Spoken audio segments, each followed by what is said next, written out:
Hello friends, welcome back to সানজি FX. আর আমি শান্তনু তোমাদের সঙ্গে আবার একটা নতুন টিউটোরিয়াল নিয়ে চলে এসেছি। সো আজকে এখন তোমাদের দেখাবো ফটোশপের সব থেকে সহজ একটা পার্ট। ধরো আমরা ওয়েডিং সিজনে অনেক ফটোগ্রাফার রয়েছে, অনেক অ্যালবাম মেকার রয়েছে, যারা ডিজাইন করতে গিয়ে আমরা যখন কোনো ফটোর কাজ করি এক সাইড ডিপ এক সাইড লাইট এরকম হয়েই থাকে।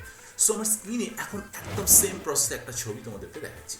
তো এই ধরনের ছবিটা যখন তোমরা ইউজ করতে চাইছো, যে তোমরা একটা সাইড ডার্ক রয়ে গেছে সেটাকে লাইট করবে কিভাবে। আর আমরা অনেক সময় কি করি, লাইট করতে গিয়ে কেউ ডচ টুল, কেউ বা বার্ন টুল, কেউ বা সিলেকশন করে লেভেল বাড়িয়ে দিই এবং আননেসেসারি ছবিটা খুব একটা ভালো আউটপুট হয় না।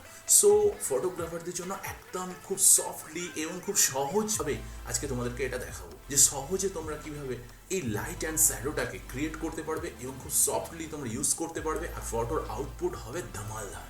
তো চলো আমরা আর বেশি কিছু না বলে সরাসরি স্ক্রিনে ফলো করি। আমরা স্ক্রিনে চলে এসেছি। স্ক্রিনে আসার পর আমরা ছবিটাকে জাস্ট জুম করে নিলাম তোমাদের দেখার সুবিধার্থে। এরপর আমরা যেটা করব যে এই ফটোটার উপর আমরা ওই এডিটটা করব যেটা তোমাদেরকে এতক্ষণ বলছিলাম। প্রথমে আমরা যে কোনো টুল, ল্যাসো টুল কিংবা পেন টুল, পলিগন টুল, যে কোনো টুল দিয়ে আমরা এটাকে সিলেকশন করে নেব। যতটা অংশ আমার ব্ল্যাক রয়েছে আমি ততটা অংশ সিলেকশন করে নিলাম। সিলেকশন করে নেওয়ার পর আমরা কোনো ফেদার ইউজ করব না। আমার অনেক বন্ধু রয়েছে যারা ফেদার ইউজ করে ফেলো। ভাই, ফেদার ইউজ করো না। আমি তোমাদের আজকে যে ট্রিক্সটা দেখাবো, ফেদার অপশন তোমাকে ক্লিক করতে হবে না, উইদাউট হাই রেজলিউশনে এবং খুব সফটলি লাইটটাকে তোমরা ক্রিয়েট করতে পারবে। তো চলো দেখে নাও। এই সিলেকশন থাকা অবস্থায় আমরা চলে যাব আমার লেয়ার প্যানেলের সব থেকে নিচে যে বাটনটা রয়েছে, যেটা রয়েছে create a new layer adjustment, অর্থাৎ অ্যাডজাস্টমেন্ট লেয়ার যেটা হয় ফটোশপে তোমাদের সবারই থাকছে। তো এখান থেকে চলে যাবে কোথায় না, লেভেল অপশানে। লেভেল অপশানে যাওয়ার পর তোমাদের কাছে একটা ইন্টারফেস ওপেন হয়ে যাবে এবং এখান থেকে তোমরা যতটা লেভেল মানে ছবিটার যতটা তোমরা লাইট দিতে চাইছো তোমরা মনের মতো লাইটটাকে বাড়িয়ে নিতে পারো।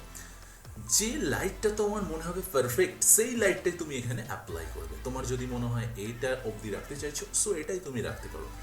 এবার দেখো এখান দিয়ে একটা ছবির একটা বর্ডার পড়ে গেছে, যেন মনে হচ্ছে একটা কাট আউট বর্ডার। এই সাইডটা আমার বেশি লাইট এবং একটা মাঝখান থেকে বর্ডার পড়ে গেছে। সো এই বর্ডারটা নিয়ে তোমাদের ঝামেলা না, বস তোমাদেরকে এটাই সলিউশন করে দেবো। ঠিক এই প্যালেটের মাঝখান থেকে একটা মাস্কিং হচ্ছে, মাস্ক বলে একটা অপশান রয়েছে। যে ইন্টারফেসটা রয়েছে প্রপার্টিসের, এখানে মাস্ক অপশানে তোমরা ক্লিক করবে। সাথে সাথে তোমরা চলে আসবে ফেদার। ফেদার অপশানে আসার পর তোমরা এটাকে জাস্ট রাইট সাইডে 14% রাখতে পারো, এটা ফেদার হয়ে গেল। এরপর তোমরা চলে যেতে পারো এই অপশানটায় মাস্কের আগে, এবং তোমার চাইলে তোমরা আরও একটু লাইট দিতে পারো। চাইলে এখান থেকে মিডল থেকে তোমরা একটু লাইটটা বাড়াতে পারো, যতটা তোমরা লাইট চাইছিলে সেটাকে তোমরা বাড়িয়ে নিতে পারো। এরপর তোমরা মাস্ক অপশানে গিয়ে ফেদারটাকে বাড়াতে পারো কিংবা কমাতে পারো, বাট আমার এখানে 20তেই ভালো লাগছে, তোমাদের 20 জায়গায় 30 লাগতে পারে।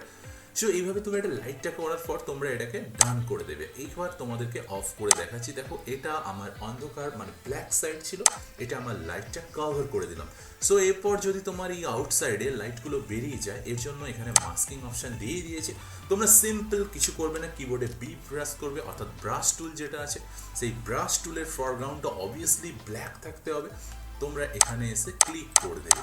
জাস্ট ক্লিক করে দিলে তোমরা দেখো ব্যাকগ্রাউন্ড থেকে যে আমার লাইটটা বেড়ে গিয়েছিল ওটা কিন্তু হাইট হয়ে গেল।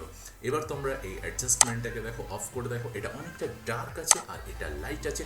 সো বলো কেমন লাগলো ভিডিওটা। আর এরপর তোমাদের কাছে আশা করি ওয়েডিং অ্যালবামে নিয়ে বা ওয়েডিং ফটোগ্রাফি বা প্রি ওয়েডিং শ্যুটের জন্য লাইট অ্যান্ড শ্যাডোর ব্যাপারটা নিয়ে আর কোনো হেজিটেশন থাকবে না। আর যদি এই ধরনের হেজিটেশন থেকেই থাকে তাহলে বলবো ভাইয়ের চ্যানেলে এখনই সাবস্ক্রাইব করুন আর কমেন্ট করুন যে আপনারা কি ধরনের ভিডিও চাইছেন, বা আমার ছোটরা যারা রয়েছে তারা বলো যে যতটা শিখেছো আমার চ্যানেল থেকে তাদের কেমন লাগছে। আর এই ভিডিওটা তোমার যদি ভালো লেগে থাকে তাহলে বলো, তাদেরকে একটা কমেন্ট করো বস কেমন লাগলো ভিডিওটা।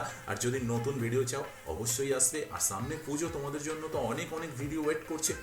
অবশ্যই দেখা হচ্ছে নেক্সট ভিডিওতে। ততক্ষণ সুস্থ থেকো, ভালো থেকো।